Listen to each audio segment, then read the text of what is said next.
Posso começar?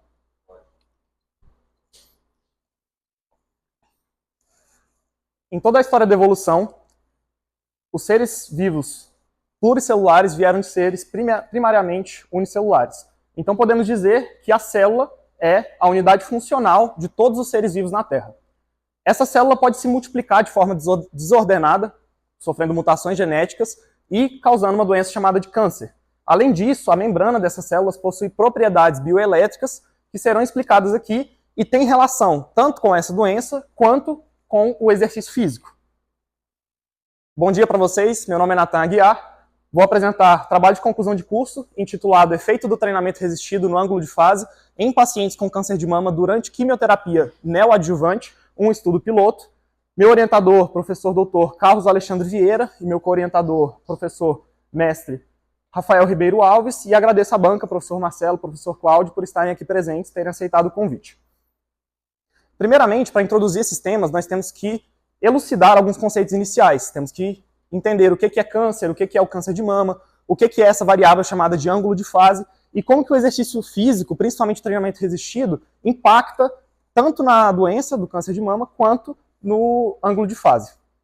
Primeiramente, elucidando o que é o câncer de mama, o câncer de mama pode ser definido como uma multiplicação desordenada de células anormais da mama, que forma um tumor com potencial de invadir outros órgãos. Definição conforme o Instituto Nacional do Câncer de 2023. Além disso, o câncer de mama se mostra importante no estudo da área das ciências da saúde devido à sua alta incidência. Então, temos uma incidência estimada de câncer em mulheres no Brasil em 2023, mostrando que o câncer de mama é o câncer mais incidente em mulheres, com 73 mil novos casos aproximadamente, o que representa aproximadamente 66 novos casos para cada 100 mil mulheres. Além disso, isso representa uma incidência 30% de todos os casos de câncer em mulheres. Então vocês podem ver que é uma incidência expressivamente maior do que outros tipos de câncer em mulheres, como colo reto, colo do útero, traqueia, brônquio e pulmão também. Além da incidência, temos que a mortalidade do câncer de mama também é o câncer que apresenta maior mortalidade. Então, quando a gente olha os óbitos em mulheres por câncer de mama no Brasil em 2021, temos que câncer de mama é o que apresenta a maior taxa de mortalidade, então 18 mil óbitos em 2021, o que representa 16% de todos os óbitos por câncer e aproximadamente 11 óbitos para cada 100 mil mulheres. Além disso, é importante também perceber que é expressivamente maior, relativamente maior, em relação aos outros tipos de câncer aqui em mulheres, também traqueia, brônquios e pulmões, colo reto e colo do útero. No entanto, quando olhamos para as taxas mundiais, observamos algo interessante, que o câncer de mama realmente é o mais incidente, realmente é o que apresenta a maior mortalidade, no entanto, é o que apresenta a menor letalidade quando olhamos, por exemplo, para esses 4 tipos de câncer. O que isso significa? Significa que no câncer de mama, nós temos aqui, a taxa de mortalidade representa aproximadamente 1/4, 25% de toda essa taxa de incidência aqui. Os outros tipos de câncer, como pulmão, colo retal e cérvix uterino, representam aproximadamente 50% da taxa de incidência. Então, embora seja o câncer que mais mata mulheres no país e no mundo, exceto câncer não melanoma, temos que a letalidade dele é, curiosamente, menor do que outros tipos de câncer. Em relação aos tratamentos de câncer, nós temos diversos tipos de tratamentos, como a cirurgia para remoção do tumor, quando são tumores operáveis, nós temos a quimioterapia, que vai ser abordada aqui nessa apresentação, nós temos a radioterapia e a hormonioterapia. Mais especificamente sobre a quimioterapia, existem diferentes classes de agentes quimioterápicos, que atuam em diferentes fases da intérfase ou da mitose, quando falamos da divisão celular. Então podemos perceber que existem uns medicamentos chamados de taxanos, como o paclitaxel e docetaxel, que atuam aqui diretamente na mitose, inibindo a divisão celular.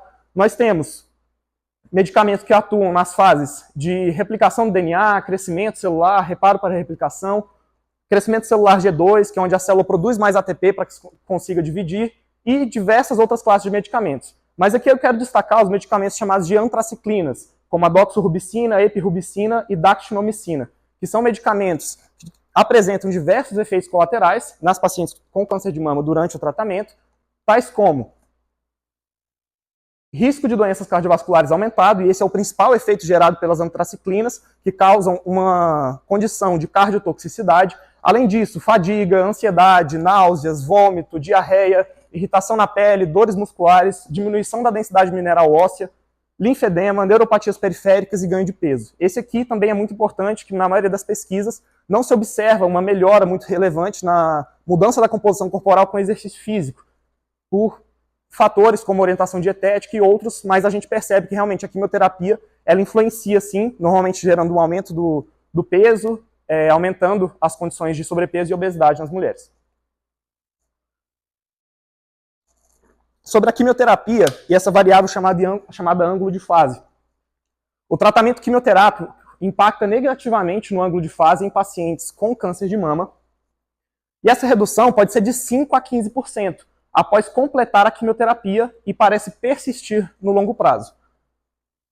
Tendo em vista isso, vamos entender o que é essa variável chamada de ângulo de fase. Primeiro temos que revisar conceitos importantes da eletrodinâmica. Isso aqui é uma exemplificação simples de um circuito elétrico, de modo que aqui temos um exemplo de uma corrente contínua, em que os elétrons percorrem apenas uma direção, e aqui temos um exemplo de uma corrente alternada, que é muito utilizada nos equipamentos eletrodomésticos que nós temos em casa. Essa corrente alternada, ela atua de forma mais eficiente, aproveitando melhor a energia dos elétrons. E o que ela faz? Ela faz com que os elétrons percorram um caminho e depois façam um caminho contrário nesse sistema. O que isso tem a ver com o ângulo de fase? Quando nós temos uma corrente elétrica alternada, nós temos um componente de resistência, que é a oposição direta à passagem de corrente elétrica, e um componente de capacitância, que é basicamente a propriedade associada ao armazenamento de cargas elétricas. Só que essa resistência, ela gera, como eu falei, uma oposição direta à passagem de corrente elétrica, é, portanto, medida em ohms, e tem a sigla representada pela letra R. A capacitância, ela é representada pela unidade Farad, porque ela, no Sistema Internacional de Medidas, representa Coulomb por volt. No entanto, essa capacitância em sistemas de corrente elétrica alternada, ela representa também uma espécie de oposição à passagem de corrente elétrica. Então podemos chamá-la de reatância capacitiva, isso porque existe outro tipo de reatância chamada de reatância indutiva. Então nós temos esse componente de reatância capacitiva, que é também medido em ohms. Isso é um esquema de como que funciona a resistência e a capacitância nas nossas células do nosso corpo.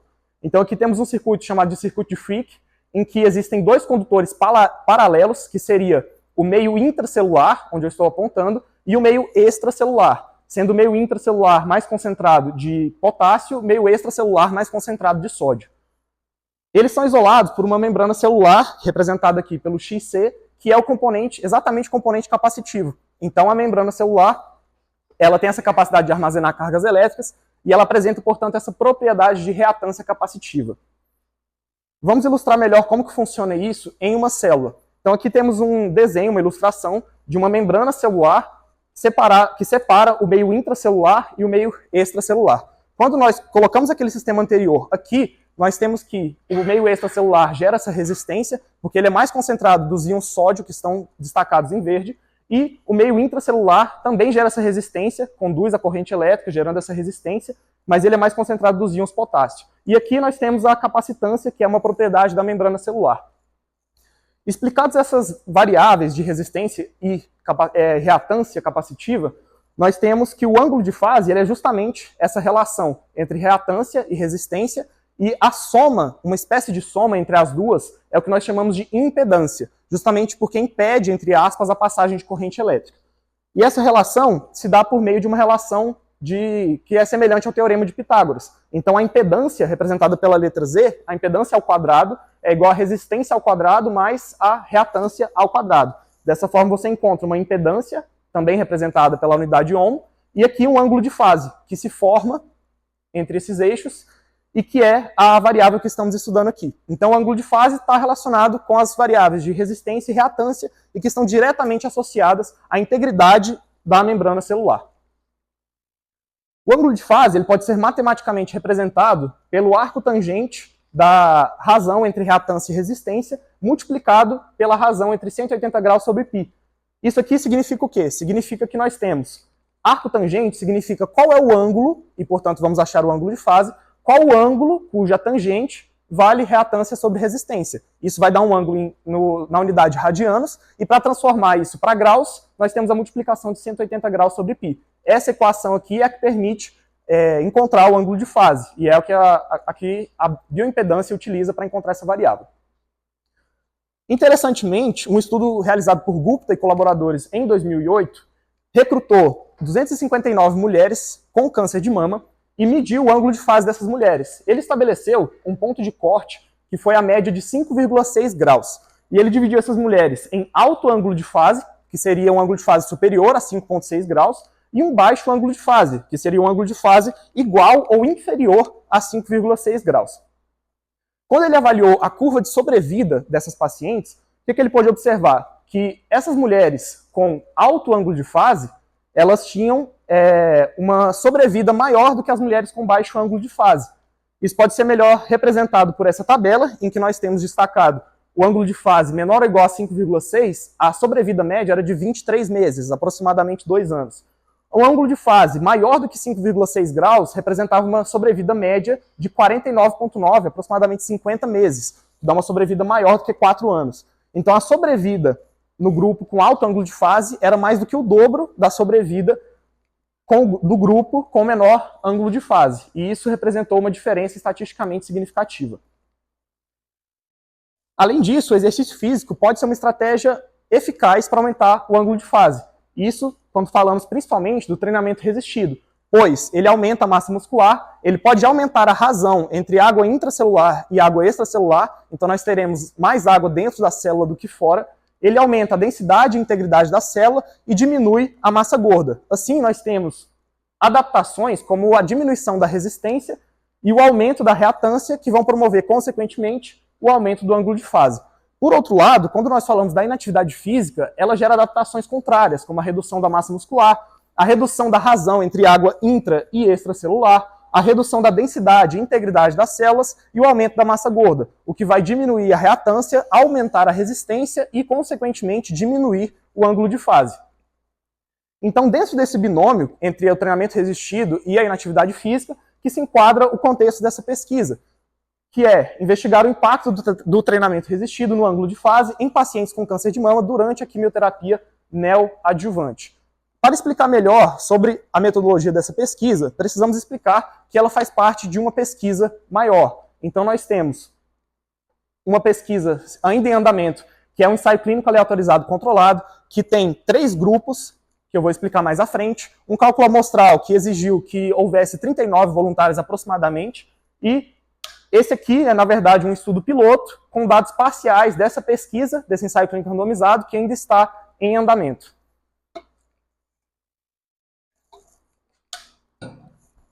Essa pesquisa foi conduzida no Hospital das Clínicas da Universidade Federal de Goiás, mais especificamente com pacientes que foram recrutados no Centro Avançado de Diagnóstico da Mama, o CORA, e a amostra foi realizada por ordem de recrutamento. O que isso significa?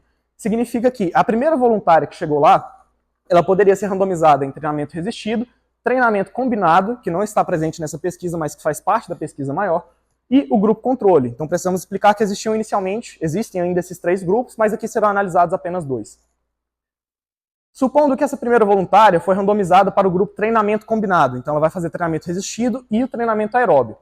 A segunda voluntária, ela pode ser randomizada nas situações treinamento resistido ou grupo controle. Vamos supor que ela foi randomizada para a situação treinamento resistido. A terceira voluntária, ela consequentemente vai fazer parte do grupo controle, e assim a cada grupo de 3 voluntárias. Então a quarta voluntária seria novamente randomizada entre as 3 situações, a segunda entre as 2 situações restantes e a terceira na situação restante, e assim, consequentemente, a cada grupo de 3 voluntárias. Então, como eu disse, aqui serão analisados 2 grupos, que foi o grupo treinamento resistido e o grupo controle. Os critérios de inclusão dessa pesquisa foram uma idade entre 30 e 70 anos, um estadiamento de câncer de 1 a 3, um diagnóstico recente de câncer de mama, prestes a iniciar quimioterapia neoadjuvante, não terem passado anteriormente pela quimioterapia, serem fisicamente inativas, ou seja, estarem há mais de 6 meses sem praticar atividade física regular, liberação médica para fazer exercício físico e foram excluídas as pacientes com doenças neuromusculares e ou limitações ortopédicas que pudessem comprometer a execução do protocolo. Além disso, as voluntárias que não realizassem ao menos 70% das sessões de treinamento também seriam excluídas. Aqui, quimioterapia. Prestes a iniciar a quimioterapia neoadjuvante, é importante destacar que quando a paciente vai começar a quimioterapia antes de fazer a cirurgia, nós chamamos isso de quimioterapia neoadjuvante. Quando ela vai fazer a quimioterapia após passar pela cirurgia, nós chamamos isso de quimioterapia adjuvante. Então, quando vocês virem o termo neoadjuvante, significa que ela vai fazer a quimioterapia antes de fazer a cirurgia. Então, essas foram as características da amostra. Em relação aos aspectos éticos, essa pesquisa foi aprovada pelo Comitê de Ética em Pesquisa do Hospital das Clínicas e da Universidade Federal de Goiás, de acordo com a resolução 466 do Conselho Nacional de Saúde. Todas as voluntárias foram orientadas quanto ao estudo e os seus objetivos, e caso elas aceitassem participar, elas assinaram um termo de consentimento livre esclarecido, ao qual iremos nos referir como TCLE. Sobre o delineamento experimental dessa pesquisa, nós temos esse esquema que nos ajuda a compreender que é uma pesquisa que tem duração total de 24 semanas, porém será analisada essa janela de 12 semanas na pesquisa presente. Aqui é o momento do diagnóstico do câncer de mama. O momento QT1 é onde as voluntárias passaram por uma anamnese, assinaram o TCLE, fizeram medidas antropométricas de massa e estatura corporal e realizaram a bioimpedância, que nos dá, além da composição corporal, o valor do ângulo de fase. Além disso, a intervenção com treinamento resistido prosseguiu durante essas 12 semanas e as voluntárias do grupo controle foram avaliadas na mesma janela de tempo. O momento QT4, ao final das 12 semanas, foram feitas as mesmas reavaliações do momento QT1 e, ao final das 24 semanas, será feita também as mesmas avaliações antropométricas e de bioimpedância. Sobre as características das voluntárias em cada grupo no baseline, que é na linha de base, quando se iniciou a pesquisa.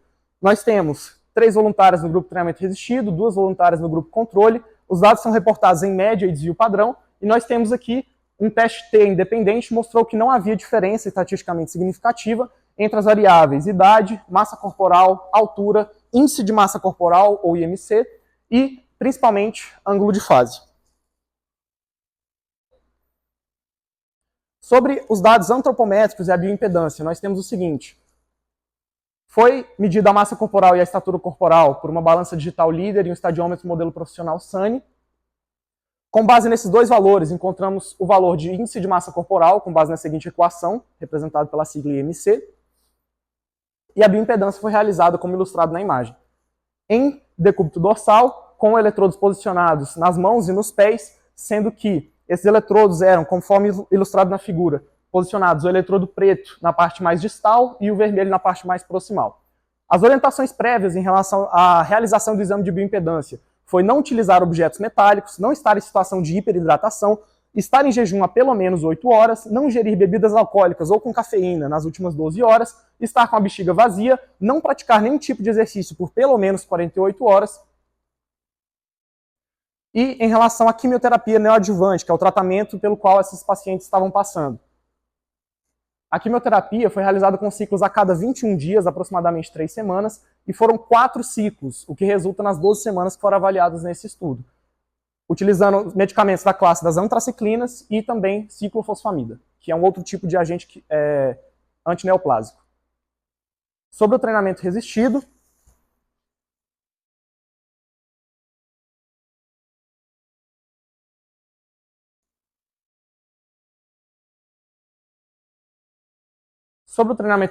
nós temos as seguintes variáveis. Das semanas 1 a 8 foram realizados os exercícios de stiff, leg press, supino inclinado, puxada alta, triângulo, com 3 séries de 13 a 16 repetições. Lembrando que essa faixa de repetições é uma forma de controle da intensidade, para que não seja controlada a intensidade com percentual de RM devido às dificuldades logísticas.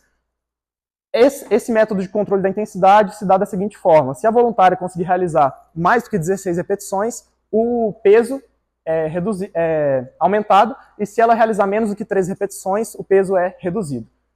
Nas últimas 4 semanas, foram acrescentados exercícios como agachamento livre, remada baixa, puxada alta pronada, diferente da anterior, e supino reto. Foram realizadas 3 séries de todos os exercícios, exceto do stiff, que foram realizadas 4 séries.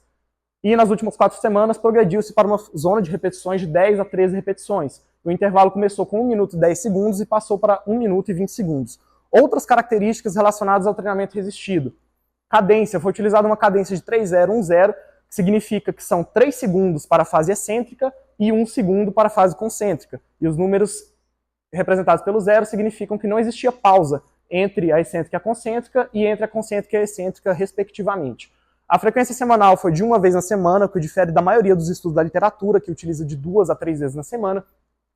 Em relação à falha muscular, foi trabalhada uma falha volitiva, que significa que quando as voluntárias reportavam que não conseguiam mais continuar aquela série, a série seria interrompida, não se estabelecendo, portanto, critérios objetivos de falha concêntrica. A supervisão foi de 1 para 1, então tínhamos um supervisor para cada paciente. Em relação à análise estatística, foram utilizados o software SPSS e Jamov nas versões descritas no slide.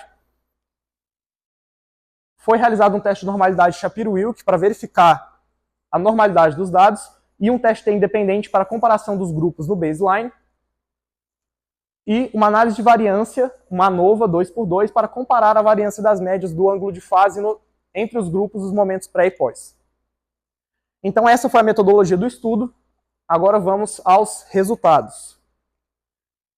Comparando os momentos pré e pós dos grupos treinamento resistido e grupo controle, não houve diferença significativa no ângulo de fase quando comparamos os grupos entre os dois momentos. Em relação ao que esses dados representam, não foram encontrados outros estudos na literatura que pesquisassem, que investigassem o efeito do treinamento resistido no ângulo de fase nesse momento do tratamento, que seria a quimioterapia neoadjuvante. Além disso, outros estudos investigaram o efeito do treinamento resistido no ângulo de fase em sobreviventes com câncer de mama, ou seja, que já tinham passado pelo tratamento, e eles não encontraram diferença no ângulo de fase com o treinamento resistido. Por outro lado, tem estudos também com sobreviventes de câncer de mama que já encontraram essa diferença significativa no treinamento resistido.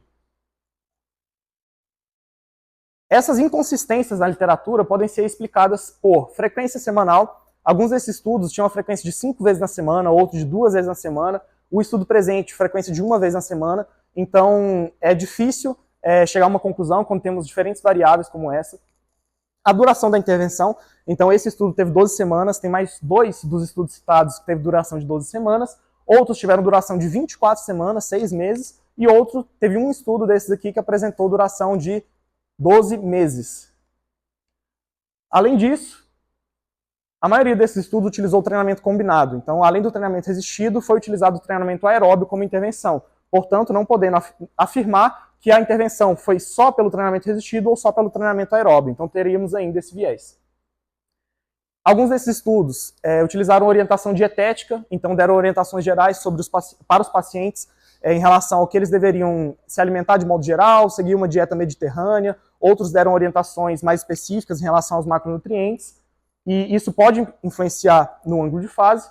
E, por fim, o rigor metodológico dessas pesquisas. Então sabemos que para avaliar efeito de intervenção, a pesquisa utilizada deve ser um ensaio clínico randomizado, e alguns desses estudos aqui utilizou a intervenção, porém avaliou somente um grupo, ou comparou o grupo de sobreviventes de câncer com um grupo de jovens saudáveis, incluindo homens e mulheres, e isso pode acarretar em alguns tipos de vieses. Porém, temos dados iniciais, alguns afirmando que o ângulo de fase pode aumentar com treinamento resistido, alguns afirmando que o ângulo de fase não aumenta com treinamento resistido. Portanto, em relação às limitações acerca dessa área, nós temos que dizer que o tamanho da amostra no presente estudo é a principal limitação, de forma que não podemos extrapolar esses dados para pesquisas maiores. O tipo de tratamento, então, ele é uma característica do estudo, na qual o ângulo de fase foi avaliado nesse período do tratamento, que foi a quimioterapia neoadjuvante. Dessa forma, a gente não pode extrapolar os dados também para outros períodos do tratamento. Então, as pesquisas anteriores que fizeram o treinamento resistido com sobreviventes de câncer de mama, a maioria delas estava em hormonioterapia. Por outro lado, algumas das pesquisas também fizeram durante a radioterapia, outros durante a quimioterapia adjuvante, outros durante a quimioterapia neoadjuvante, porém utilizando os taxanos e não as antraciclinas. Então essa divergência também nos tipos de tratamento não permite com que possamos extrapolar esses dados para outros tipos e períodos do tratamento com câncer de mama.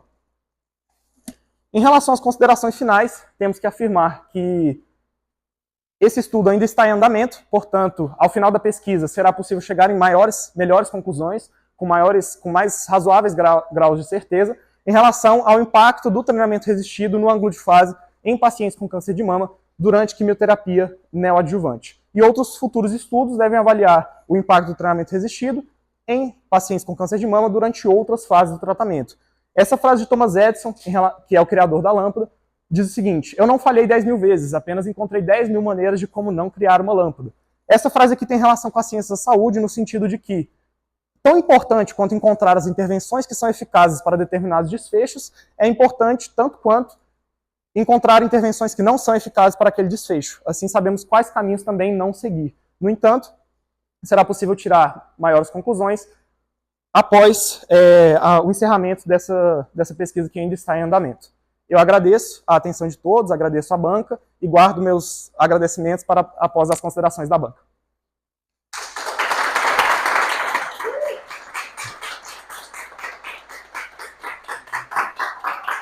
Fisiologia do Exercício, primeira edição, atua como consultor de agências de fomento, incluindo o Conselho Nacional de Desenvolvimento Científico e Tecnológico. Além disso, ele coordena o projeto de extensão FEP Solidário, responsável pela doação de mais de 1 tonelada de alimentos a entidades assistenciais de Goiânia. Segundo a base de dados Scopus, está entre os 10 docentes com maior produção científica da história da UFG. Tem experiência em fisiologia, com ênfase na aplicação dos conceitos da fisiologia do exercício à saúde, doença, esporte e alto rendimento, além de atuar no ensino de ciência da saúde, especialmente em fisiologia humana e do exercício. Professor doutor Marcelo Henrique Silva é doutor em Ciência da Saúde pela Faculdade de Medicina, mestre em Ciência da Saúde pela mesma instituição, com especialização em Fisiologia do Exercício e Prescrição de Exercício pela Universidade de Gama Filho, tem graduação em Educação Física pela Universidade Estadual de Goiás, atua como pesquisador nos laboratórios de exercícios resistidos e saúde e de medidas de avaliação da performance humana na Uniaraguaia. É membro também do grupo de estudos em exercício e saúde. As áreas de pesquisa incluem treinamento aeróbico resistido, o papel do esforço nos ajustes agudos e adaptações crônicas, neuromusculares e cardiorrespiratórias. Além disso, ele também é professor no Centro Universitário de Uniaraguaia, lecionando as disciplinas que abrangem anatomia do sistema locomotor, fisiologia humana, fisiologia do exercício, cinese e biomecânica, além de metodologia do trabalho do treinamento na musculação, medidas de avaliação e educação física e esportes, epidemiologia e saúde pública. Além disso, ele ministra cursos também nessas mesmas áreas e é proprietário da Escola de Formação para Personal Trainer em Goiânia. Geralmente, pessoal, nós temos um requisito de começar com o professor que é mais distante ou externo. Então, vou procurar seguir essa mesma vertente. Vou começar com o professor Dr. Marcelo Silva. Você tem até 20 minutos, professor. Fique à vontade, tá? Boa tarde. Primeiramente, é uma honra estar aqui, rapaz. Grande amigo, professor Rafael, estar aqui com a mesma banca com o professor que foi minha banca do mestrado, e sob orientação também do professor Caio, que foi membro da minha banca do mestrado e do doutorado. Então, realmente é absurdamente responsabilidade estar por aqui. Iniciar dando os parabéns para o Natan. Eu acredito fortemente que isso aqui que você apresentou, a intervenção que vocês fizeram, mostra realmente aonde é que a educação física deveria investir mais energia, que é em trazer saúde e qualidade de vida. Eu acredito que isso aqui seja uma das formas de você entregar, dar a devolutiva para a sociedade, o que é educação física, e do que é o papel do profissional de educação física. Então, quando nós temos colegas aí que é o nome da profissão, nós temos outros aqui demonstrando realmente o que é o nosso papel. E absurdamente tudo que eu vou falar aqui, ele tem relação única e exclusivamente com o meu trabalho.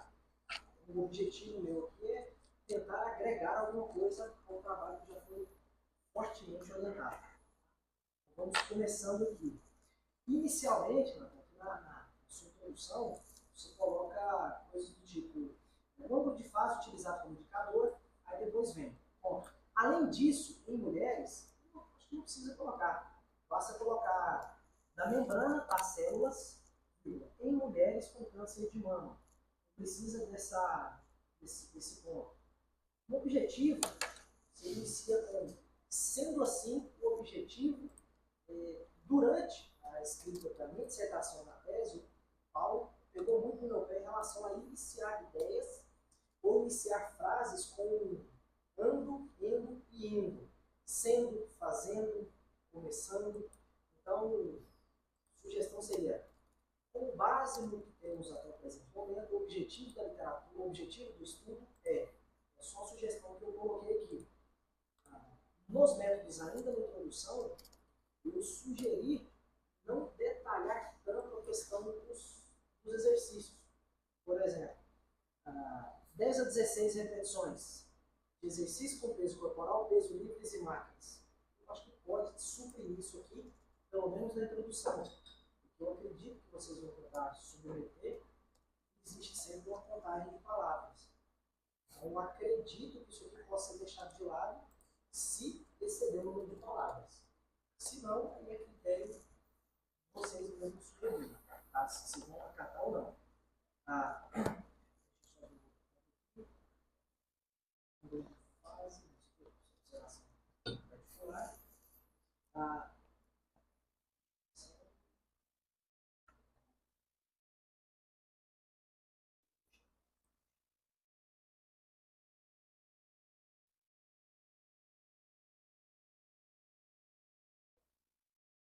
Algumas observações aqui eu não vou falar, só deixei no trabalho. Outra sugestão é lá na página 14. A gente tem o primeiro uma das imagens. E diga-se de passagem, ótimas imagens, viu? Tirou de construir ou tirou de algum? Essa da reatância e resistência que você fala, Isso, essa aqui eu coloquei até adaptada, porque é uma imagem que ela é exatamente a mesma coisa no estudo de Kyle e colaboradores de 2004, só que eu refiz a imagem, que a qualidade estava muito ruim, tinha algumas coisas que estavam incoerentes, aí eu refiz, mudei quase nada. Aí eu tirei desse estudo, mas eu refiz a parte estética dela.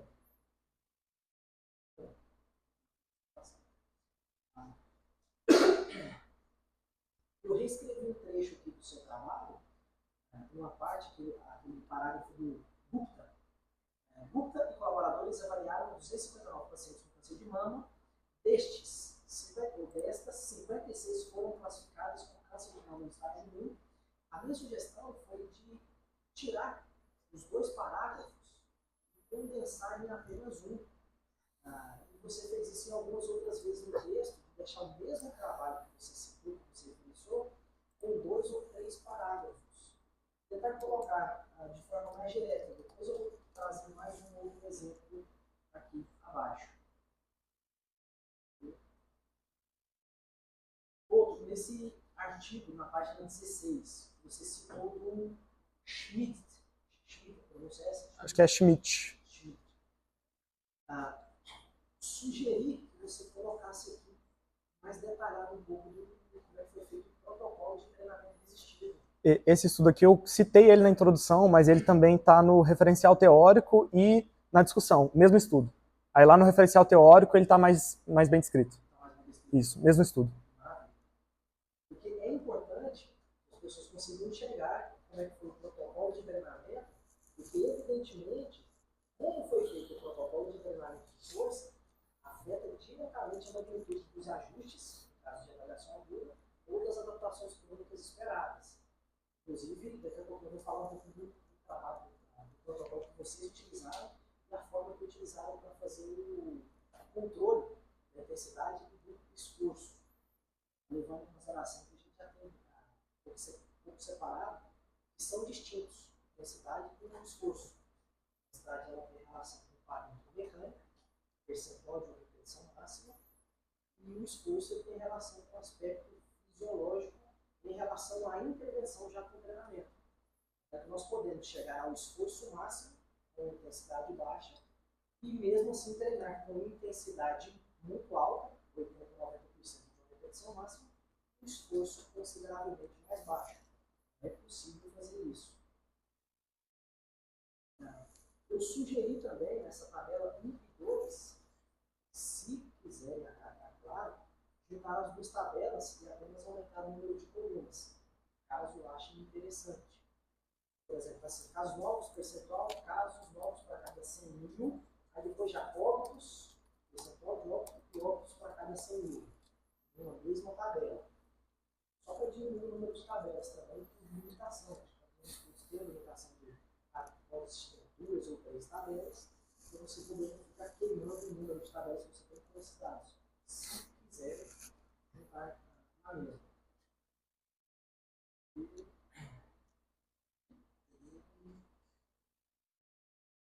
Um outro ponto seria a sugestão também de homogeneizar siglas. Em alguns lugares você coloca resistivo e TAE. Minha sugestão seria colocar, independente de como os autores trazem as siglas dele, colocar tudo TR para treinamento resistivo e tudo TA para treinamento aeróbico. Eu até padronizei dessa forma na escrita do trabalho todo. Os únicos momentos que está res e acho que a ET, que é treinamento aeróbico, é quando eu me refiro não ao treinamento, mas ao grupo. Então eu até fiquei confuso se eu reportava dessa forma mesmo, que o estudo dividiu em grupo. Aí a sigla que o estudo trazia era grupo res, grupo AET, que era a sigla dos grupos do trabalho, entendeu? Não a sigla da intervenção. Mas eu posso mudar? Isso. Então, eu mesmo posso colocar outra sigla, né? Eu tinha ficado confuso quanto a isso. TR você está usando, né? Isso, TR. E TR. Você coloca a mesma sigla para poder facilitar. Ok. E evidentemente que na hora que você colocar a sigla, você vai recordar um pouco de como foi feito o protocolo. Colocando a sigla e reportando o protocolo, o que fez, se ele usou peso corporal, se ele usou terapêutico ninguém, pesos livres ou máquina, já fica claro que é o treinamento resistivo tradicional. E todo tipo de exercício, todo tipo de movimento que você faz contra uma dada resistência é conceitualmente trazido como treinamento resistivo. Ou treinamento de força, ou treinamento contra a resistência. Aí já que você já usou treinamento resistivo, mantém. Essa tabela é de sua. Você citou alguns evidências fortes, dose. Aí tem fadiga, atrelada ao câncer, você põe um determinado protocolo.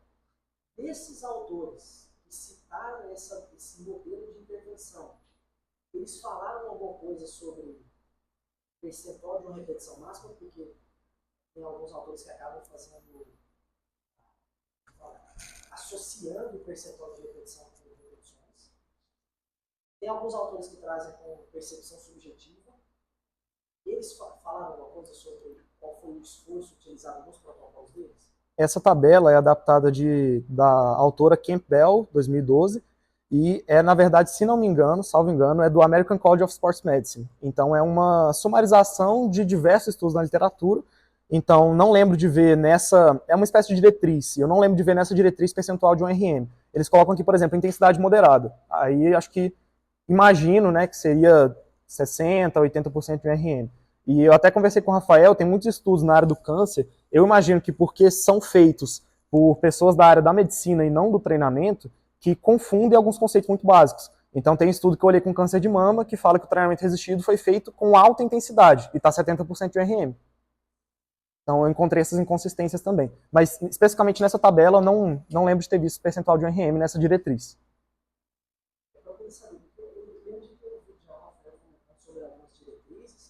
Se você, por exemplo, pegar só o protocolo de treinamento de força que está lá descrito e não ler se é para câncer, se é para hipertensão, se é para idoso... Você não sabe qual diretriz que é. Assim, a maioria deles vai ser 8 exercícios, multiarticular, 15 repetições, 3 séries, 2 a 3 vezes na semana, intensidade moderada. Inclusive, é outra pergunta que eu queria fazer. Se boa parte dos estudos trazem 2 a 3, uma pergunta que é maior, por que trazer ainda? Qual é o principal objetivo? Trazer apenas um. Tem um estudo anterior de Santos e colaboradores, não me lembro o ano agora, acho que 2022 ou 2023, que encontrou aumentos de força relevantes em pacientes com câncer de mama durante a quimioterapia, utilizando uma vez na semana. Na verdade, se não me engano, foi com sobreviventes, desculpa. Sobreviventes de câncer de mama encontrou aumentos de força relevantes com uma vez na semana.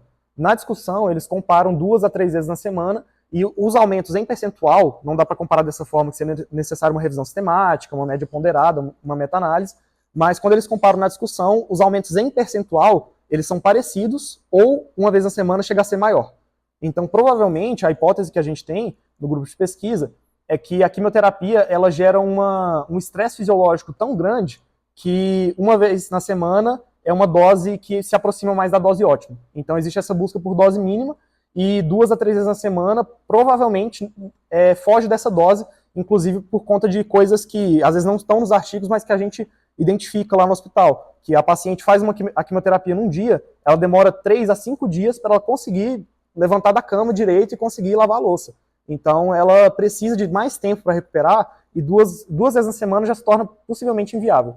Então, uma vez na semana, a gente tem pouco estudo sobre isso, quase nenhum, mas a gente está seguindo nessa linha. E a pesquisa maior, ela avalia força muscular. Então, por isso que se escolheu uma vez na semana.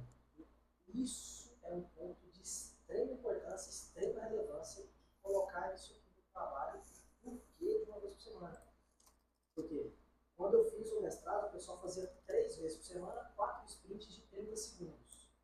Houve praticamente 25% de perda amostral reportado por elevado esforço e desconforto. Em contrapartida, durante a leitura de vários outros artigos com sprint, os autores de Bala, Giro, trouxeram que reduzir o número de estímulos e a duração dos estímulos não impactou negativamente na adaptação cardiorrespiratória, mas os autores reportaram menor desconforto associado à duração do estímulo. Então, nós reduzimos de 3 para 2 vezes por semana, de 4 para 3 estímulos, de 30 para 20 segundos. E a perda amostral, por exemplo, do estudo, em relação ao esforço, não houve nenhum indivíduo que tenha reportado que foi pelo esforço que desistiu do estudo. Então, isso é algo de extrema relevância. Tentar mostrar para o indivíduo que tem uma dose menor, uma demanda menor de tempo, pode trazer resultados específicos, mostrando mais uma vez a força do papel do exercício físico em relação a essa demanda. Isso a gente ainda não está falando de outras variáveis, que, sem ser as que eu citei, de, por exemplo, no Hospital das Clínicas, a maioria das pacientes que a gente atende é de baixa renda, e algumas moram, inclusive, em outras cidades de Goiás, e elas saem das cidades que elas estão para vir ser atendidas aqui em Goiânia. Então, de 2 vezes na semana para uma, já é uma diferença financeira, uma diferença de tempo, de logística, para algumas que trabalham, que já impacta bastante na aplicabilidade do protocolo, como você falou, aumentar a aderência. Aí, com certeza, aí outro ponto. Alguns dados aqui eu só deixei como observação, tá? Esses de tentar aglutinar os protocolos. Eu achei que o do AER é do Schwartz, lá na página 24. Ali eu tinha sugerido colocar, recrutaram 66 mulheres com câncer de mama, no início de terapia adjuvante, e as randomizou em 2 grupos. TR, já colocar um pouco do protocolo, e PA, um pouco do protocolo. Para não precisar colocar um outro parágrafo, o treinamento exercício realizado da seguinte forma. Eu já sugeri fazer essa aglutinação aqui. Não foi só sugestão, isso vai ser com vocês observando. Agora vem para o ponto extremamente bacana. Eu fiz mais uma sugestão também na sua tabela, tá vendo assim? A CT. Muitos estudos trazem só como controle. Se quiserem adequar também, só que precisaria ver também no corpo do seu trabalho, porque também houve alguns estudos que você colocou que não teve. Grupo controle, né? Que não teve. O grupo controle trouxe com outro nome. Teve um que foi UC, que era Usual Care, tratamento usual, o grupo controle. Trazer, homogeneizar também o grupo controle.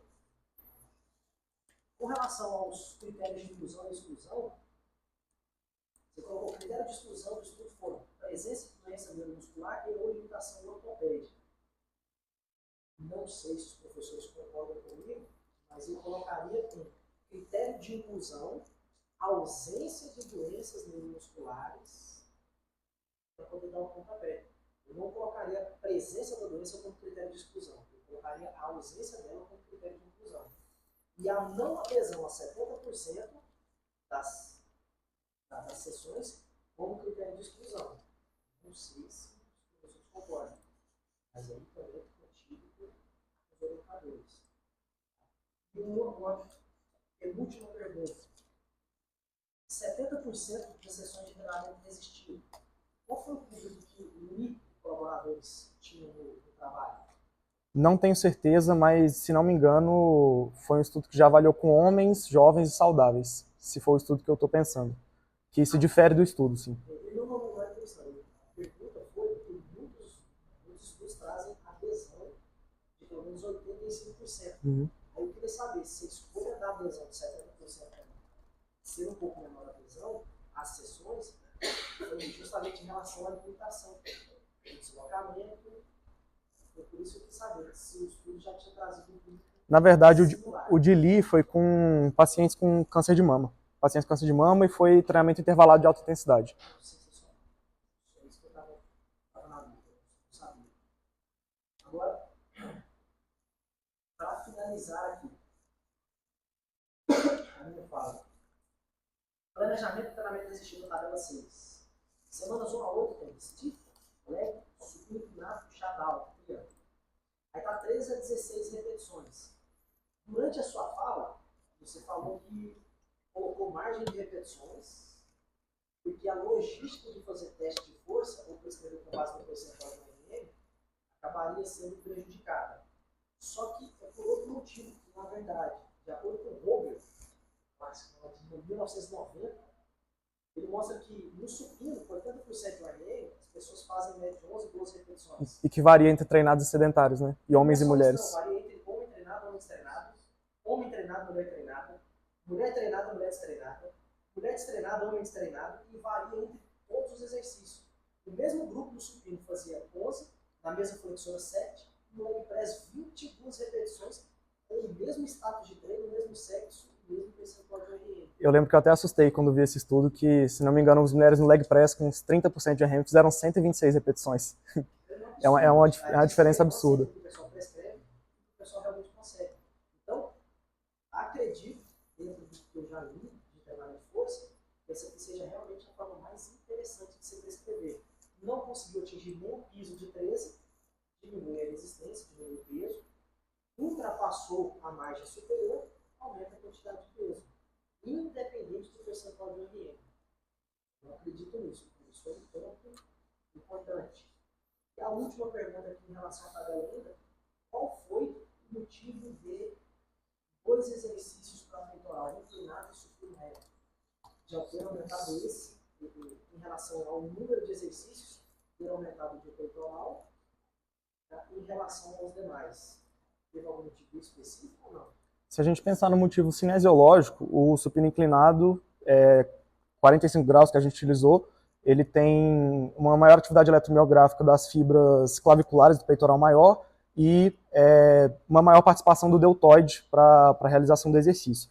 Além disso, é uma forma de mudar o padrão motor para conseguir continuar executando aquele tipo de estresse fisiológico. Então, ela está executando, pelo mesmo motivo que se utiliza BSET. Então, está executando um exercício, ela fadigou naquele determinado padrão motor, só que ela ainda consegue fazer adução horizontal do ombro, extensão do cotovelo, só que em outro ângulo de movimento. Então, mudar o padrão motor para conseguir continuar fazendo exercício, continuar fazendo, estressando aquele grupo muscular.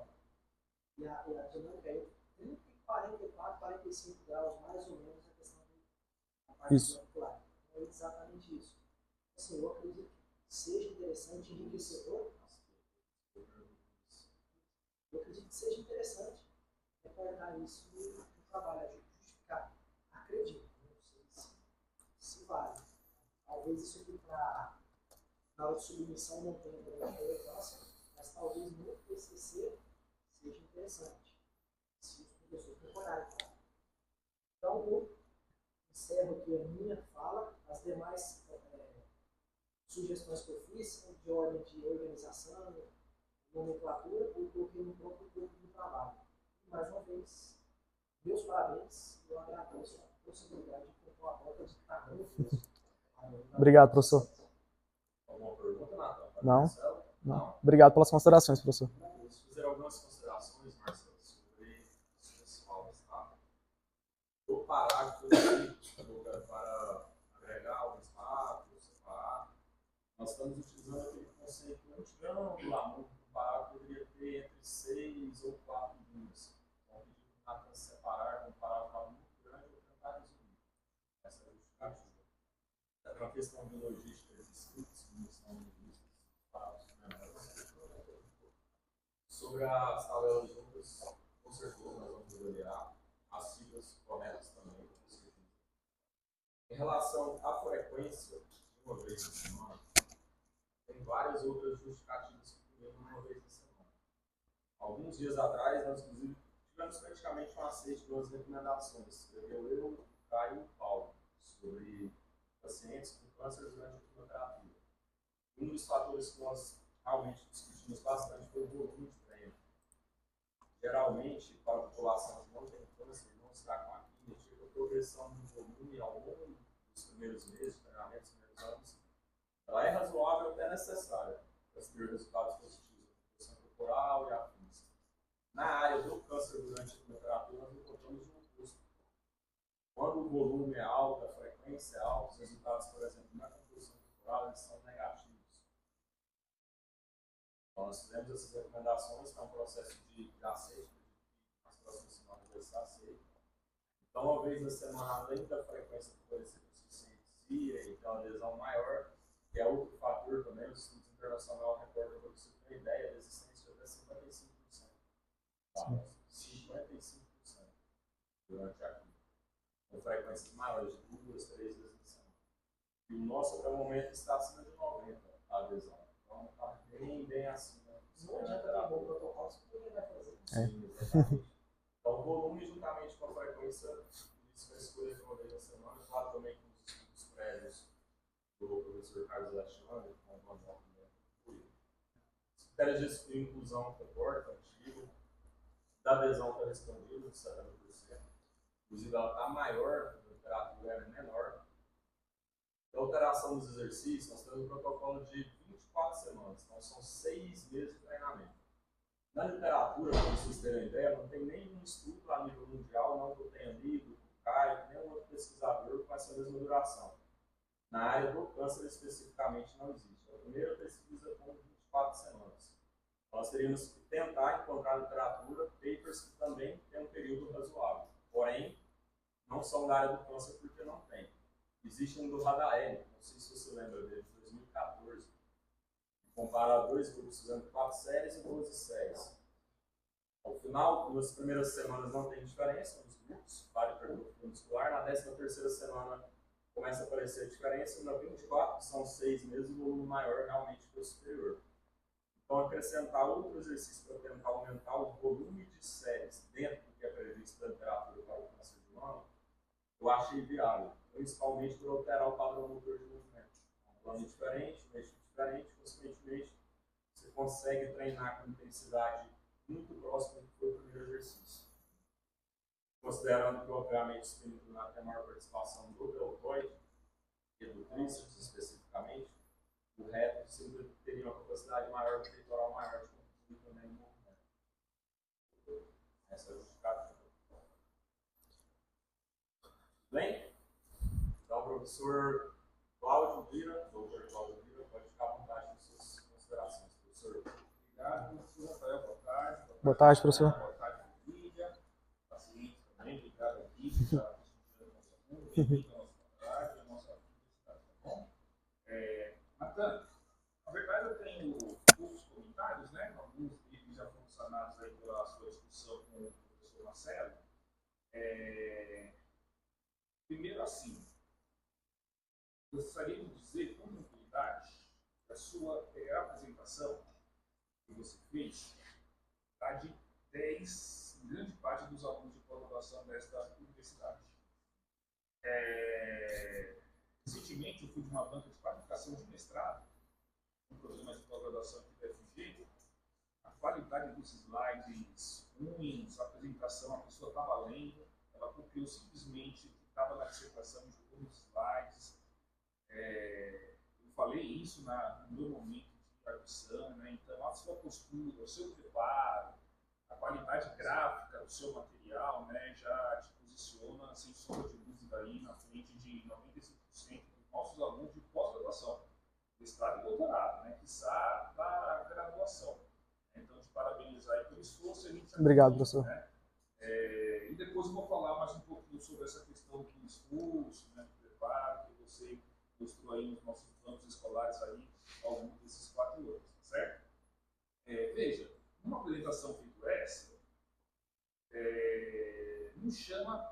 atenção ao seu erro.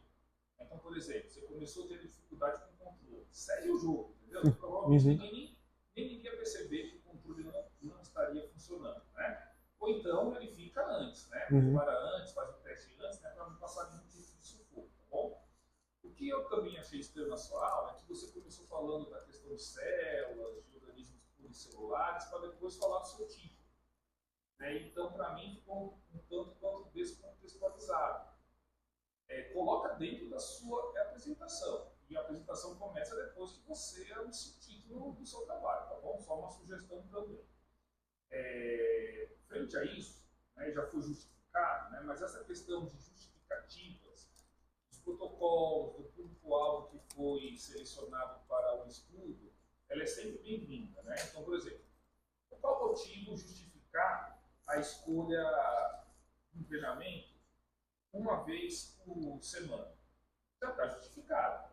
Né? Tem a questão do aumento da função muscular, tem a questão de você estar dentro do serviço público, não tem espaço, tem muita gente para atender, tem a questão que as pacientes vêm de outras cidades. Né? Então, tudo isso você coloca no papel, né? Coloca no seu trabalho, que eu acho que vale a pena. Tá certo? Porque você confere um diferencial de qualidade para o seu material. Mas já me adiantando, assim como a sua apresentação, o seu trabalho, por exemplo, se fosse uma qualificação de mestrado, ele estaria aprovado. Porque o que vem sendo nos apresentado, né, não sei se o professor Carlos Alexandre concorda, é de uma qualidade duvidosa. Tá certo? E aqui você está na graduação, né, em que tese está em um nível menor, mas eu tenho certeza absoluta que o seu trabalho teria qualidade, né? Lógico, tem o N que é baixo, né, que deveria ser aumentado e tal, mas a qualidade do seu material é muito superior ao que vem sendo aí apresentado nos programas de pós-graduação, tá bom? Vamos lá. Veja só, eu sempre gosto de ler os agradecimentos, né? Eu acho que é quando a pessoa se expõe e tal, né? E aí você agradece a sua família, a sua mãe, agradece a sua irmã, creio eu, né? Então, olha só, eu estou percebendo que são pessoas importantes para você. É muito importante. Tem a foto da sua mãe no final da sua apresentação. Então, por que não colocar o nome dela? Entende? O nome da sua mãe, o nome do seu pai, o nome da sua irmã, o nome dos amigos principais que lhe acompanharam. Por exemplo, o nome do colégio que você estudou. Não sei qual colégio foi, porque você já me falou em conversas anteriores, né? Mas o Marcelo talvez não saiba. Entende? Então, como são pessoas que passaram pela sua vida e conferiram um diferencial, o que é um diferencial? Porque você fez questão de mencioná-las aqui no agradecimento, eu acho que seria legal você colocar o nome dessas pessoas aqui no documento, tá bom? Também senti falta aqui de um agradecimento ao UFG, da FFD, nominalmente, tá certo?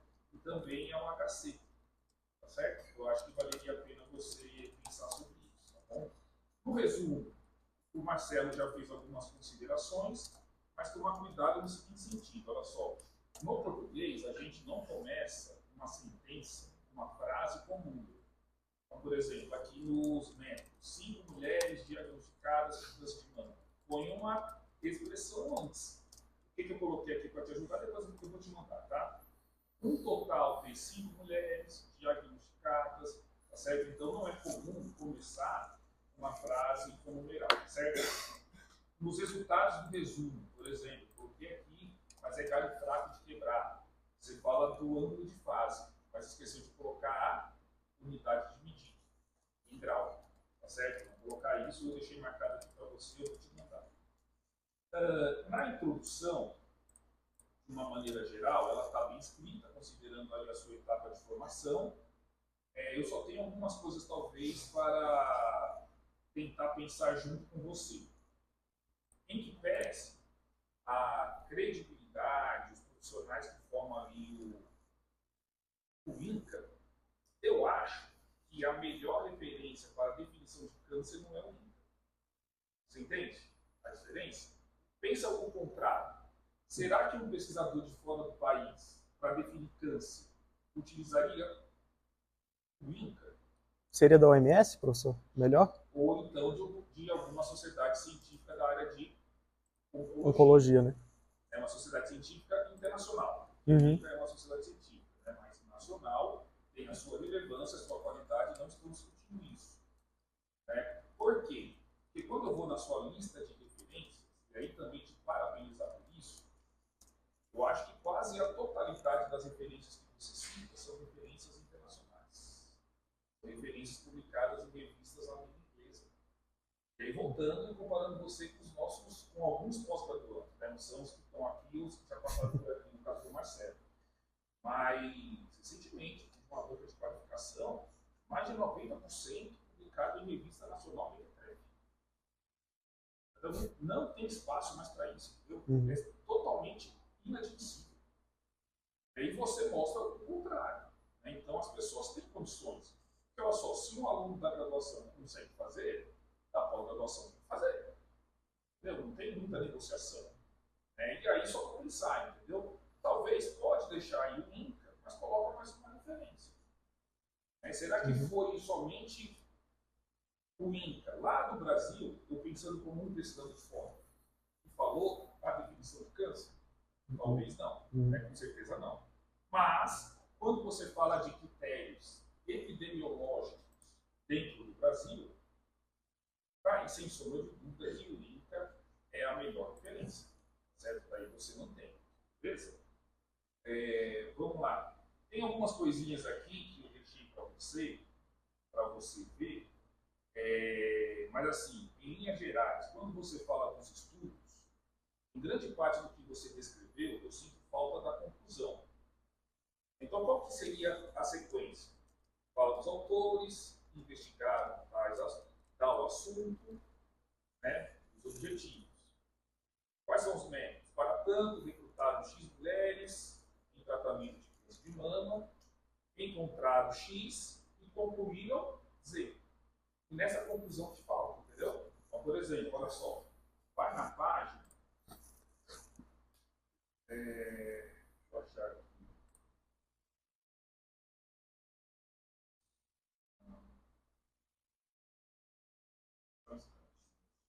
Na introdução, professor? Não, Referencial teórico. vai na página do item 2.4.3, página 23. Né? Então, por exemplo, você fala do estudo de Romeu e colaboradores de 2007, realizaram um estudo de 100, 242 pacientes, beleza? Fala das intervenções no próximo parágrafo e fala do resultado. Que aumentou a força muscular, melhorou a autoestima, melhorou a massa corporal magra, mas não fala da conclusão deles. Qual foi a conclusão? Né? E por que citar esse estudo para o seu trabalho é relevante, entende? Né? Tem que fazer uma conclusão, tem que ter um desfecho. Contextualizar ele com o trabalho, né? Tem que ter um desfecho, porque olha só, senão fica simplesmente uma coisa detalhe, entende? Não que o seu trabalho esteja ruim, não é isso, mas é na perspectiva de melhorar. Então, toma cuidado com isso aí também, tá bom? Vamos lá. Olha só, na página 24, na próxima página, no segundo parágrafo, você fala assim: curiosamente, o estudo também encontrou ganhos de força em ambos os grupos comparados ao grupo controle. E assim, por que curiosamente? Porque só, você tem 3 grupos. 2 grupos treinaram e um grupo permaneceu fisicamente inativo. Então não me parece ser curiosamente. Era o esperado. Entende? A expressão curiosamente, ela na verdade se referia à sentença que vem depois, que é que o grupo aeróbio apresentou maiores ganhos de força do que o grupo treinamento resistido para extensão de joelho e exercício de remada sentado. Vem que vem antes, né? Isso. E aí você percebe que faltou concluir, faltou uma conclusão. Então quer dizer, será que a conclusão é para melhorar a força muscular, como faz a treinamento resistido, treinamento aeróbio? Eu não li esse estudo, não sei. Né? Mas tem que ter uma conclusão. Né? Falta, você deixou a gente uma pouquinho atrás da orelha, tá bom? Deixa eu ver aqui. Tá.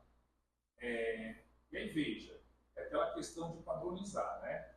Na tabela 4, na página 25, você descreve, por meio de uma tabela, o protocolo que os autores que você descreve atualizou no estudo. Olha só, tabela 4.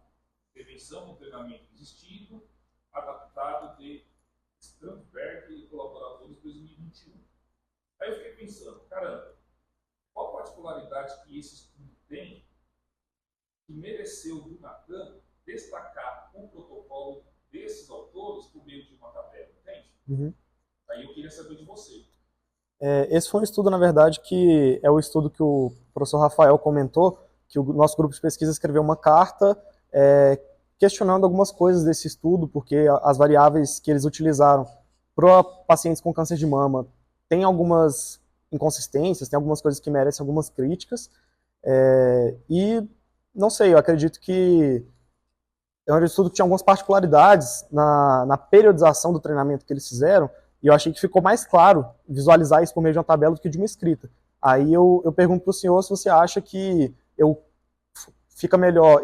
Eu entendi a questão de padronizar, mas seria eu padronizar tudo por tabela ou tudo por escrita, se um dos dois fica melhor? Não, aí eu vou devolver. Por que você acha que fazer essa crítica para o seu trabalho, dentro do seu trabalho, e ajuda para Em relação dos seus objetivos? Em relação a esse estudo específico, é porque é o único estudo que encontramos na literatura com treinamento resistido, pacientes com câncer de mama durante quimioterapia neoadjuvante. Neoadjuvante é o único estudo, por isso que ele recebeu esse destaque.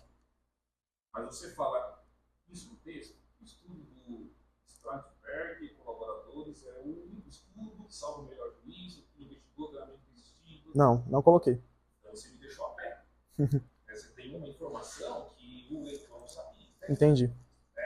Então quer dizer, você está propondo avançar no conhecimento. Né? Olha só, tem um estudo publicado em 2021, salvo o melhor juízo, que foi o único que avaliou pacientes durante a terapia neoadjuvante.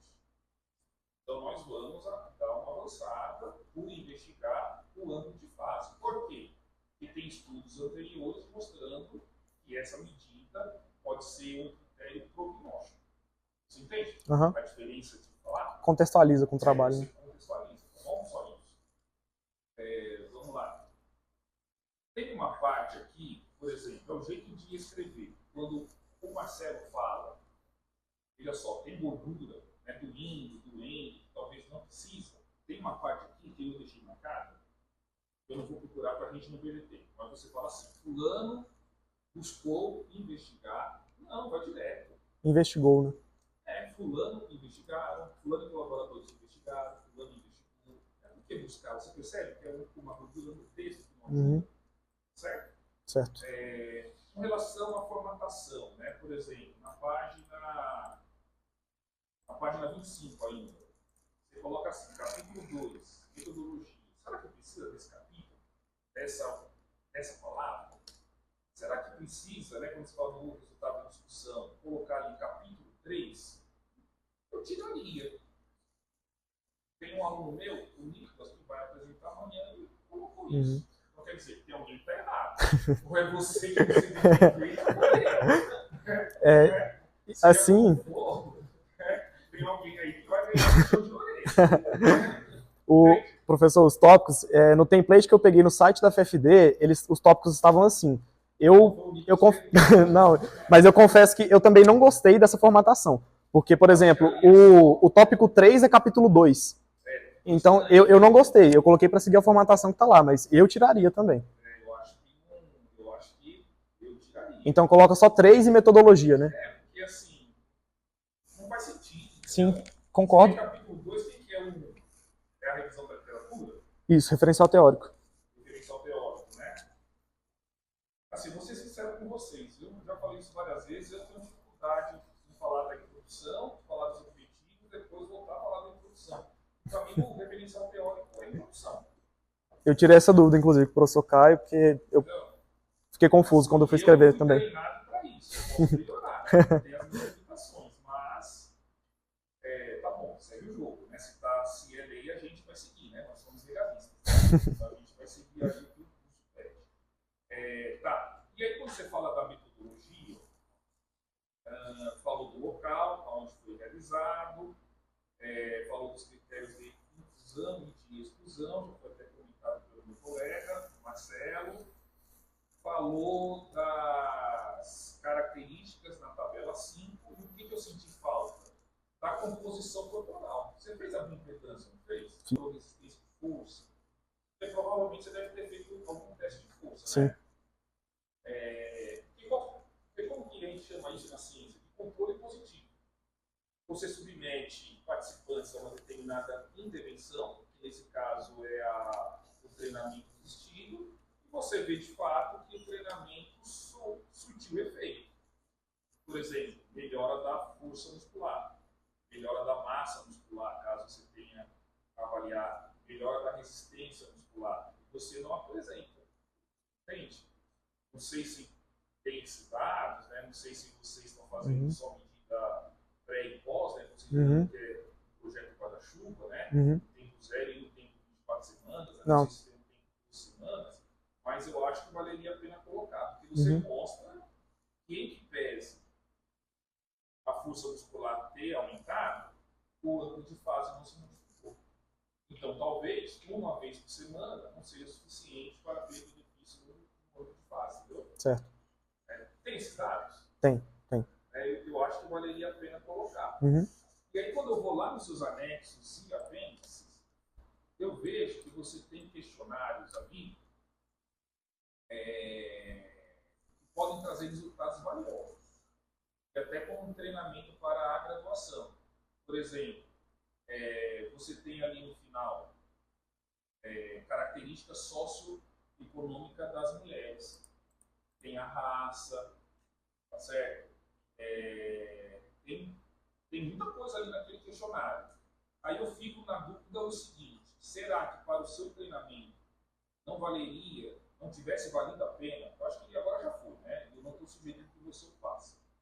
Mas talvez não tivesse valido a pena você colocar as doenças concomitantes, as comorbidades associadas. Porque eu costumo dizer que os pacientes são como, né? Sim. E os livros, inclusive o meu livro de fisiologia, tem que tomar cuidado, porque os pacientes não são daquele jeitinho separados, né? Então, ali naquela amostra, você deveria ter mulheres com diabetes, hipertensão arterial, ansiedade, depressão, né? Daí como treina? Segue as diretrizes da diabetes ou do câncer humano, entende? Então, para o profissional de educação física, é até difícil também, né, fazer essa decisão, né? Então, você poderia, né, por exemplo, caracterizar melhor a sua amostra. Tinha gente com hipertensão arterial? Tinha gente com diabetes? Tinha gente com doença cardiovascular? Está aqui no seu questionário, né? Por exemplo, você pode caracterizar, para deixar essa sua justificativa mais forte, do ponto de vista socioeconômico, caracterizar pela renda. Você tem essa resposta aqui no seu questionário. Você pode caracterizar pela etnia. Tá certo? Você pode fazer toda essa caracterização. Né? Talvez agora, né? Eu acho que não. Né? Mas no seu mestrado, que eu acho que você vai fazer, talvez são dados que você possa se apropriar. Inclusive, professor, no delineamento experimental inicial da pesquisa, diabetes e hipertensão eram critérios de exclusão. E, como sugestão do professor Eduardo Cadore, esse critério de exclusão foi retirado antes da pesquisa começar. Justamente porque ele falou assim, paciente da vida real vai ter essas comorbidades e precisa incluir. Vai ter, entendeu? Achar que não, vai ter, sempre vai ter. Sim. Sempre vai ter alguma coisa. Sim. E aí a pergunta, eu tenho mais algumas perguntas, mas é bem rápido. Será que o treinamento resistido de fato melhora o ângulo de fase? Eu fiquei com dúvida. Porque aqui na discussão você fala, vê só, na página 34, terceiro parágrafo. Após a intervenção, o ângulo de fase aumentou significativamente. Pré 4,56, pós 4,64. Você achou aí? Achei. Porém, tamanho de efeito trivial. Ou seja, com significado clínico irrelevante.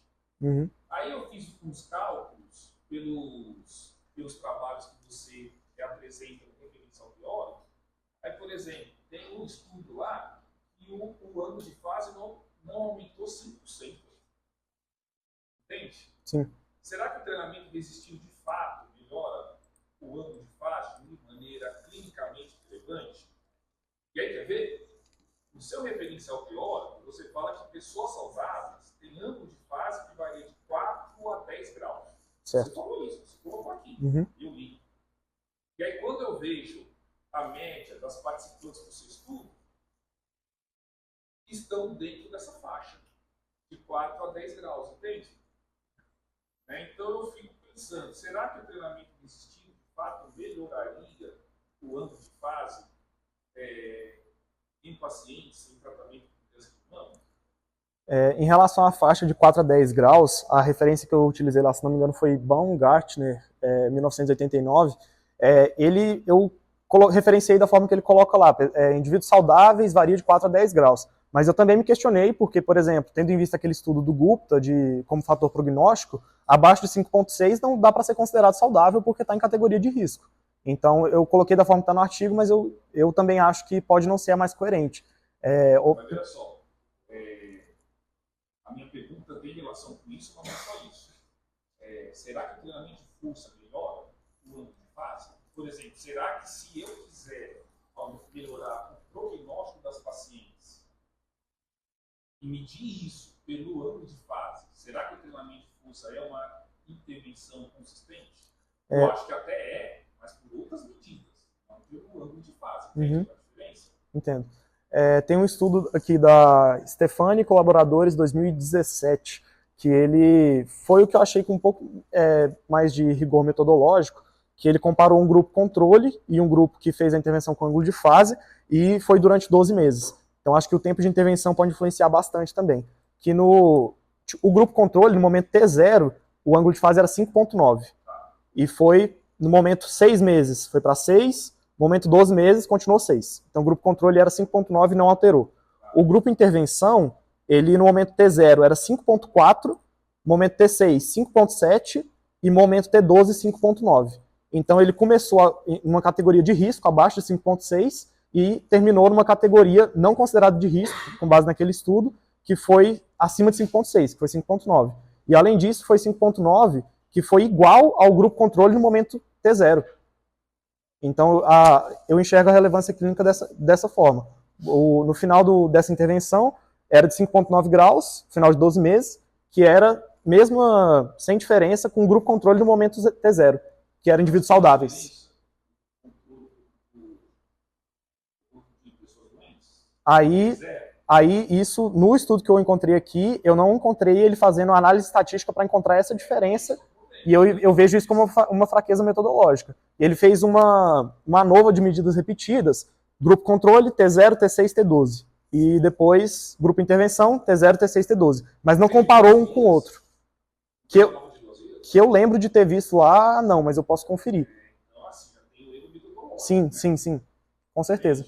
Porque assim, do jeito que você colocou no trabalho, você usou na sua aula, quer dizer, o exercício melhoraria a quantidade intracelular de água, né? Eu fico pensando, tudo bem, será que aí a gente não poderia fazer um trabalho para suplementar as mulheres com creatina? Porque creatina causa isso. Uhum. Será que melhoraria o ângulo de fase? Melhoraria... Oi? E melhoraria a sobrevida das mulheres? Uhum. Aí seria uma baita contribuição. Entendeu? Sim. Uma baita contribuição. O estudo que eu mostrei que mostrava isso lá, de aumentar o ângulo de fase por essas vias, ele é uma revisão sistemática com meta-análise que encontrou que o treinamento resistido aumenta sim o ângulo de fase, só que em pessoas idosas. Então não encontrei isso no revisão sistemática com meta-análise no câncer de mama. Não lembro do tamanho do efeito, professor. Mas a meta-análise encontrou que o treinamento resistido diminui a reatância e aumenta a resistência e aumenta o ângulo de fase em pessoas idosas. Significativamente. Tem essa questão da suplementação de creatina, talvez a dieta. Sim. Tem estudo com dieta? Tem. Se não me engano, foi... Não lembro qual aqui, mas eu escrevi uma revisão narrativa sobre isso, que está em fase de submissão, e um desses estudos, ele tinha a orientação de dieta. Não falava assim, foi uma dieta prescrita por um nutricionista individualmente. É por isso que eu coloquei orientação dietética. Era assim, Mas o ângulo de fase melhora? Nesse estudo, sim. No que tem orientação dietética, sim. Uma possibilidade para a construção é que o treinamento de força possa manter o ângulo de fase. Isso seria muito interessante. A não deixar piorar, né? Isso. Aquilo vai reduzir de forma significativa. A literatura é clara sobre isso. Quanto mais reduz, pior é o prognóstico. Então, se ele não conseguir melhorar, mas manter... É um fator de proteção. É que com isso ele não dá para ver, né? Sim, sim. O poder é baixo, né? Exato. Como o meu doutorado, sim. Vocês vão falar, não.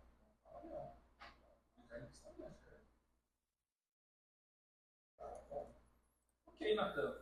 E aí, assim, terminar falando, parabenizar, né? O Natan é um cara engraçado, né? Porque o Natan não pode ver uma aula, que ele quer saber o que está acontecendo, o que está falando. E a última vez foi no sábado. No sábado aí dá uma aula de especialização do quê? Daqui a pouco ele aparece, Natan. Suado, de colete. Não, só vai ter aula aqui, não vai. Só receber. Não tem como fazer como aula especial. Ele não pode ver uma aula que ele já quer se meter, né? E aí o resultado tá aí. É um trabalho de qualidade, um aluno de graduação, mas com perfil de ser um aluno de pós-graduação. E a gente vê quando a pessoa se prepara, até pelos slides, pela vestimenta, pela figurinha que você divulgou nas suas mídias sociais e no nosso grupo. Né? Então, assim, a pessoa se preparou para esse momento, né? Trouxe a família, a mãe, a namorada, gravou ali a participação dele. Né? Aí eu sempre lembro, na Copa do Mundo de 2022, só para complicar, gente. Você tem quantos anos, Natan? 21. Você nasceu quando? 2003. Então não vai lembrar. É uma novidade. E o Felipão, falando do Ronaldo, né? Daquele corte de cabelo, eu acho que você até Já. viu isso na internet, né? E o Felipão falou o seguinte: olha, eu tinha certeza que ele ia bem na final da Copa do Mundo, porque ele se preparou para esse momento. Ele fez um corte para chamar a atenção, ele se preparou. Então ele achava, que no seu caso, que estava devendo para a seleção, e ele fez todo o preparo para jogar bem na final da Copa do Mundo, e foi o que você fez. Você fez todo o preparo. Desde o seu primeiro ano que você pisou aqui, a gente vê que você vem se preparando para esse momento de defesa do TCC. Então, parabéns a você, parabéns, né, que tem um profissional de educação física formado pela Universidade Federal do País. Obrigado, professor. Muito obrigado, professor. Muito boas considerações. Da minha parte, Natan, como orientador, quero te parabenizar por todo o seu empenho durante toda a sua trajetória. Foi um prazer poder te orientar. Você é um rapaz estudioso, curioso, vejo muito potencial com você várias vezes. Como orientador, fiz o melhor possível, professor. Sábado, 10h30 da noite, estava respondendo o Natan, domingo. Ele não aprendeu ainda, não? Não. Eu deixei por enquanto as primeiras experiências. Ele já me mandou no final de semana, não. Fiz o melhor possível. Vejo boas perspectivas do Natan. Parabéns, tá, pelo seu filho. É um excelente rapaz, tem um grande futuro pela frente. Fico muito feliz por ter feito parte desse momento e agradeço ao senhor pela oportunidade de ser orientado. Só agora, por favor, vocês podem se retirar para nós concluirmos as notas. Vai ser rápido isso, né? E logo chamo vocês, tá? Iniciou-se a sessão pública de defesa do trabalho de conclusão de curso, intitulado Efeito do treinamento exigido no âmbito de base de pacientes com câncer de mama durante quimioterapia neoadjuvante, um estudo piloto, de autoria de Natan Mucia Biar Damasio, do curso de Educação Física, bacharelado da Faculdade de Educação Física e Dança da Universidade Federal de Goiás. Os trabalhos foram instalados pelo co-orientador doutorando Rafael Ribeiro Alves, com a participação dos demais membros da banca examinadora, professor doutor Cláudio André Barbosa de Lira e professor doutor Marcelo Henrique Silva. Após a apresentação, a banca examinadora realizou a arguição do estudante. Posteriormente, de forma reservada, a banca examinadora atribuiu a nota de 10.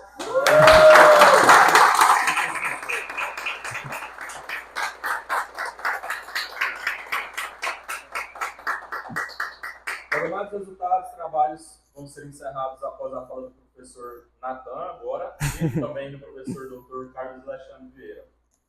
E eu queria finalizar dizendo que as mais impressionantes façanhas humanas são, na verdade, o agregado de inumeráveis elementos isolados que, em certo sentido, cada um dos quais nada tem de extraordinário. Em outras palavras, o que eu quero dizer é que a excelência é trivial. Obrigado.